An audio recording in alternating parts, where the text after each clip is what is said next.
Welcome to my vlog!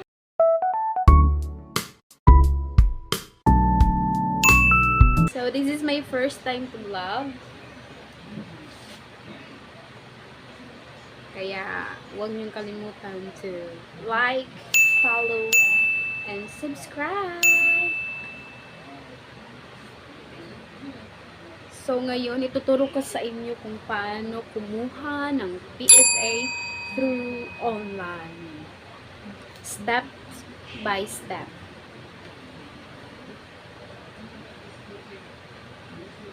So first step, pindutin lang natin yung Chrome. Tapos, punta tayo dito sa search. Search lang natin yung PSA helpline.ph.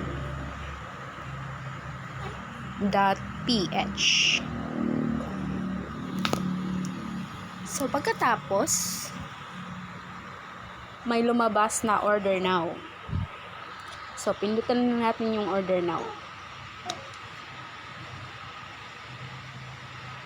Tapos, may pagpipilian tayo, 4. Merong birth, marriage, xenomorph, and death. So, sa akin, kukuha ako ng birth sa anak ko. Accept lang natin yung terms and conditions. Then, continue. So, kukuha ko para sa anak ko. So, pindutin ko lang yung for someone else. Then, my son. Then, continue ulit. Continue ulit. Tapos dito, makita mo yung first step, lagay mo lang yung pangalan mo kasi ikaw yung nagre-request. Ikaw yung yung nag-order para sa birth sa anak mo. Female. Then, married kasi ako. Tapos, lagay ko lang yung first name ko. Carmel. Middle. Nueva. Last name. Apelyido. Silva. Married. Last name. Lagay ko lang yung apelyido ko ulit. Silva. Birthday ko. November 9, 1999. Ay, kulabi ibang sabihin na. Then, select lang yun nating government kung anong ID meron tayo.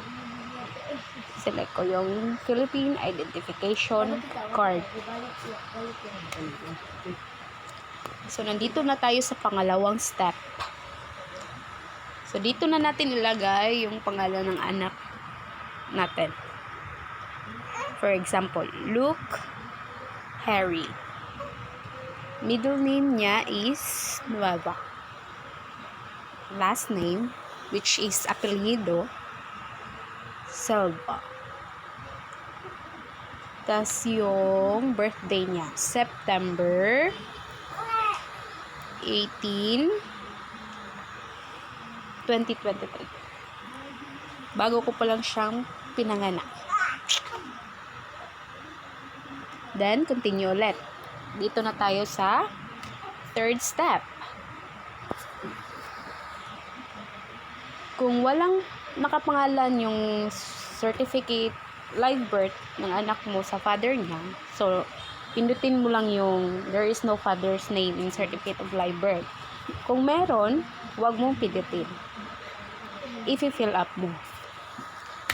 His father's first name is Henry. Medal, Tabili. Last name or apelyido, Silva.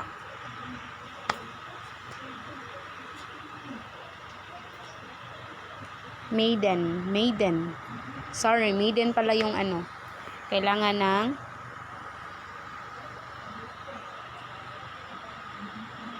para sa mother. Balik tayo dito sa maiden. Okay. Okay na lang. Then, continue ulit. Dito na tayo sa 4th step. Wow!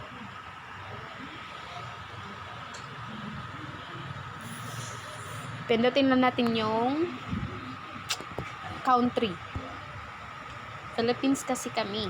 Hindi kami Koreano or ano pa dyan, American. So, pindutin lang natin yung Philippines. Kasi Pinoy yung anak ko. Pinoy na Pinoy. His birth province. Province and Leyte ko siya pinanganak. Municipality of Ilongos ba kayo Butangdan? Ilongos kasi General Ilongos Hospital kasi yung ilagay nyo kung anong lugar kayo, kung saan kayo gani. So, lagay nyo kung saan pinanganak yung baby nyo or saan kayo pinanganak. Kung sa kuan, balik na ibalik. Ayun. Kung anak mo ka, Ilongos. kung kayo, ilagay nyo dito yung pangalan nyo, na, talaga, sa akin, sa anak ko, pangalan anak ko. Mau gani, Isulti first, ang pangalan. mau gani, first thing to do, yun yan na. Ano yung sulti ang pangalan? Pero Then, yung muli kuan tanong yung kuan. pindutin lang natin yung continue.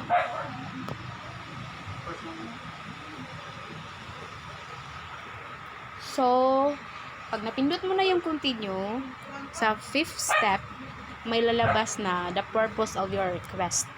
So, anong purpose ng bakit ka nag-request ng PSA? So, sa akin, pindutin ko lang yung others. Then, reason. Reason ko, for example, is requirements for maternity benefit. So, kahit anong reason ilagay nyo. Kasi maghihingi si PSA ng reason. Then, pindutin lang natin yung continue. The reason may not be greater than 30 characters. So nagpas na tayo. So, requirements for maternity B na lang ano. Okay. So, nandito na tayo sa 6 steps, which is the last. So, dito, may lalabas na select a delivery option. So, merong nationwide door-to-door, meron din yung pick-up. So, sa akin lang, pindutin ko lang yung pick-up.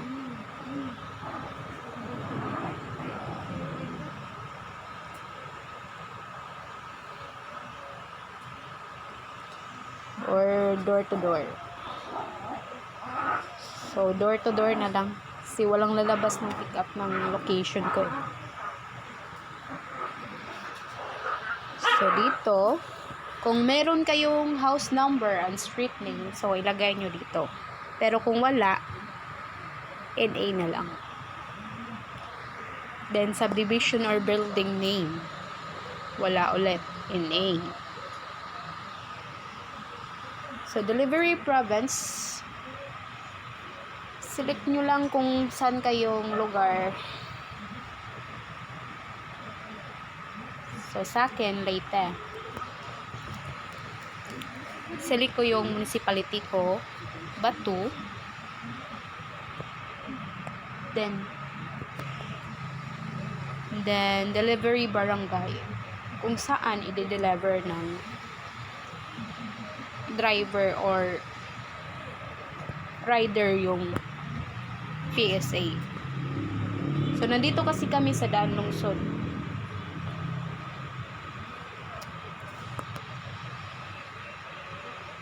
Sa akin lang, pero kung sa inyo, kung saan kayo naka-address, ilagay nyo rin. Then, code naman. Lagay ko lang yung code. Then, number. Lagay nyo yung number nyo. Surname. Kasi, tatawag kasi sila. Then, email address. Kailangan may email kayo. Kasi, doon ipapasa ni PSA yung information.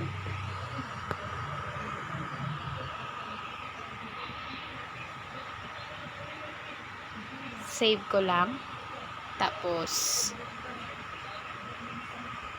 ipapakita ni PSA na yung buong detalye ng ano natin. Certificate of live birth. So, by the way, meron itong bayad nababayad ko dito is 330 plus. 1 copy lang yan.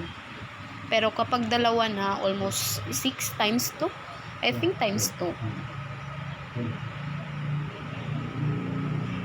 So, dito, may lalabas na, gagawas naman noon.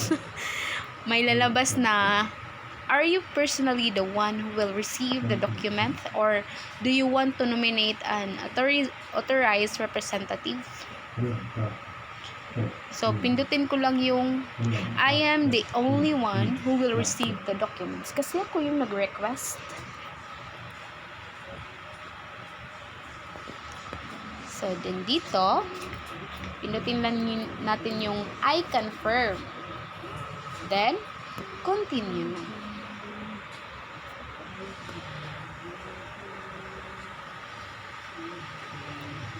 And then, pagkatapos ng continue, may lalabas na payment option. Kung saan tayo pwedeng magbayad. So, pinindot ko yung GCash. Kasi GCash lang yung meron ako.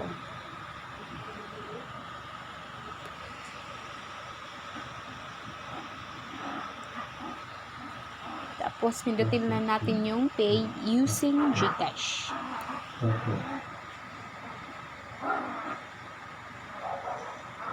Ang hina ng internet. Tapos, lagay mo lang yung number. Tapos, next. Lagay ko yung number. 0907.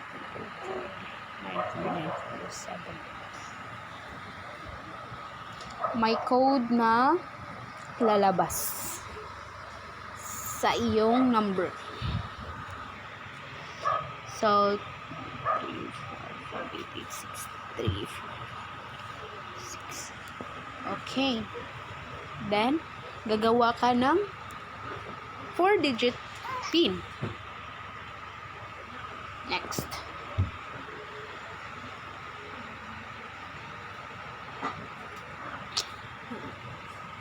Yun lang. Sana makatulong. Bye!